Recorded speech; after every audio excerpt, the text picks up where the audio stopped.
ছাত্ৰ ছাত্ৰীসকল তোমালোকৰ কাৰণে আজি 2023 মেট্ৰিক পৰীক্ষাৰ ম্যাথমেটিক্স জেনাৰেল ম্যাথমেটিক্সৰ প্ৰশ্ন কাকতখন দি আছো গণিতৰ চাবা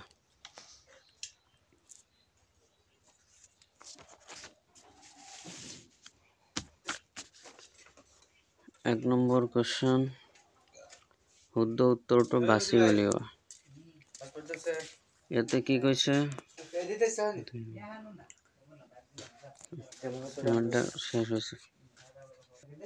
বাটটো 1 নম্বৰ যদি x y আৰু x 6 হলে y 30 এতিয়া x 2 হলে y ৰ মান হ'ব MCQ question যদি 6 30 হয় তো তাহলে 2 কেনে হ'ব এতিয়া 2 হ'ব কেনেকৈ তোমালোকক বুজাই দি আছো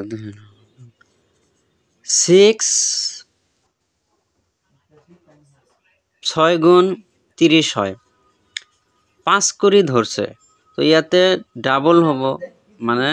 10 এইটো সি আনসাৰ ৰাইট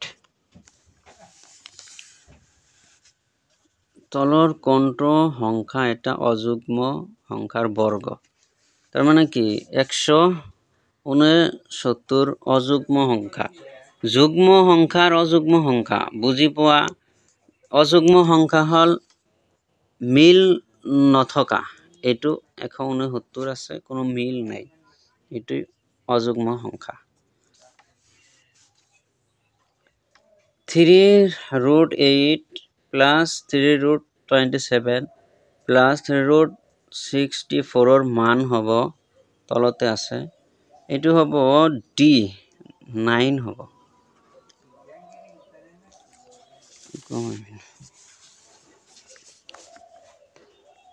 ইউক্লিডৰ বিভাজন প্ৰমেয়িকা অনুসৰি যদি A আৰু B যিকোনো দুটা যোগাত্মক অখণ্ড হয় সংখ্যা হয় তেন্তে অন্য দুটা অদ্বিতীয় সংখ্যা Q আৰু R পোৱা যাব